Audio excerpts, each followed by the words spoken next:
Practically everyone has heard about Jesus. If Floridian jurors deliberated at his trial to determine if he was Lord, a liar, or lunatic, imagine how they would have profiled this innocent man. Jesus was a product of an unwanted pregnancy. He was not from good stock. The women in his ancestry have questionable sexual histories. Bathsheba was an adulteress, and then there was Rahab, a harlot, and one named Ruth, a product of incest. His own mother is suspected of infidelity. She's delusional, believing that she was still a virgin while she was pregnant with him, and he shares her mental illness, believing he's God's son, God's gift. He has no respect for women, and he talks to his mother like a dog. He calls her woman and says things like, "What have I to do with you?" He called one female a dog to her face, and all she wanted was for him to help her little girl. We never see him in the company of women. He hangs out with 12 guys doing God knows what, talking about their fishers of men. He and his 12 gang members are known to meander around fields, scavenging food they didn't plant.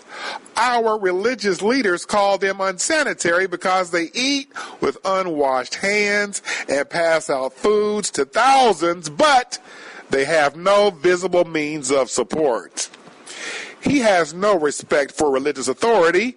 He talks about destroying our temple, and he went in it the other day and began overturning tables and chairs and beating people from their money.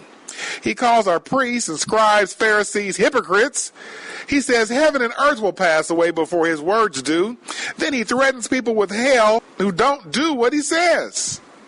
He's crazy. And he says stuff like, "Blessed are the poor, blessed are the meek, blessed are those that hunger." Who wants to be poor, meek, and hungry? Then he tells the weak-minded that they need to eat his flesh and drink his blood in order to live forever. Yet, he's a gluttonous man and a wine drinker, and he's supposed to be a holy man, but he brings wine to weddings saying he'll forgive all sin. He wears a hoodie and takes little kids' lunches. When he's around women, they're always of the looser sort, with questionable morals at best.